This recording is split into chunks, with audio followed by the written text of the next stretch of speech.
ትንሽ ትቆይና ኧረ መሸ ልሂድ መኝታ ቤት ፍተሻ አለ ትለዋለች።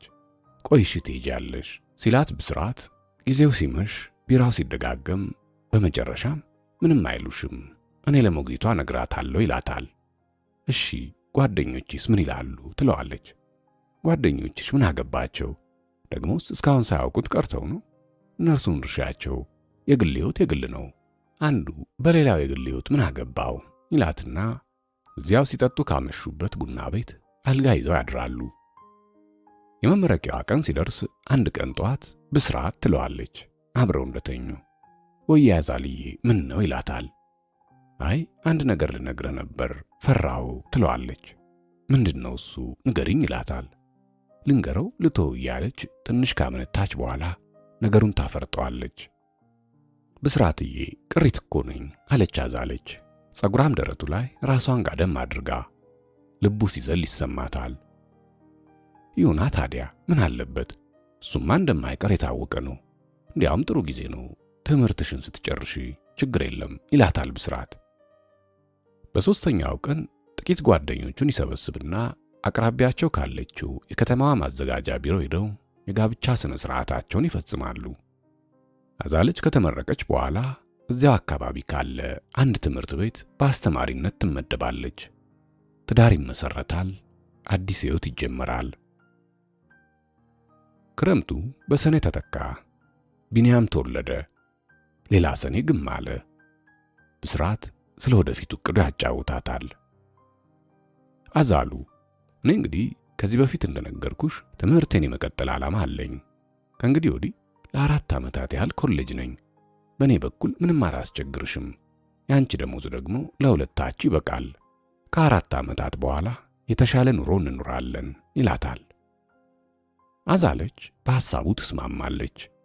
መስከረም ላይ ብስራት ዩኒቨርሲቲ ይገባል። አንደኛ ዓመት የኮሌጅ ትምህርቱን አጠናቆ ለእረፍት ሮቤ በተመለሰ ጊዜ ነበር ያን ዕለት ጠዋት የቤቱ በር የተንኳኳው። የሐጂ ኮርሜ ሱቅ የጓዳ በር ሲከፈት ብስራት ርቆ ከሄደበት የሐሳብ ጉዞ ብንን ብሎ ተመለሰ።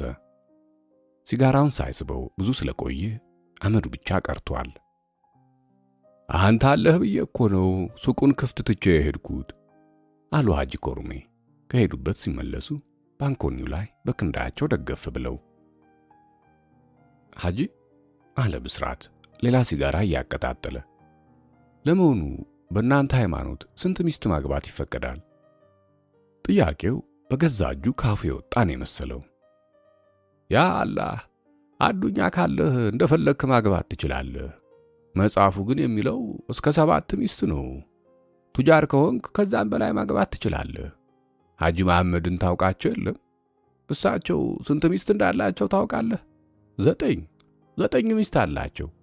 ከ9 ሚስቶቻቸው 13 ልጆች ወልደዋል አሉ ሐጂ ኮርሜ ሲስቁ 2 የወርቅ ጥርሶቻቸው ከጎን በኩል ብልጭ እያሉ። እርሶ ስንት ሚስት አሉት ሐጂ? ሐጂ ኮርሜ ለአንድ አፍታ ፈገግታቸው ጥፍት አለና ትንሽ ካመነቱ በኋላ አይ የኔ ትንሽ ነው 4 ብቻ ናቸው አሉ። በ4 ሚስት ብቻ መወሰናቸው ያሳዘናቸው ይመስል ውጪውን እየተመለከቱ። ሐጂ አለ ብስራት እንደገና ትንሽ ጊዜ ዝም ብሎ ሲያሰላስል ከቆየ በኋላ። አንዷን ሚስቶትን በጣም የሚወዷትን ሚስቶትን በሌላ ወንድ ቢጠረጥሯት ማለቴ ሌላ ሰው ብትወድ ወይም ብትከዳውት ምን ያደርጋሉ? ያ አላህ ምን ቸገረኝ እኔ ታዲያ ሌላ 3 ሚስቶች ይቀሩኛል እነሱ ጋር ሄዳለሁ አሉ ሐጂ ኮርሜ እየሳቁ። እሺ 1 ሚስት ብቻ ብትኖሩትና እሷንም በሌላ ወንድ ቢጠረጥሯት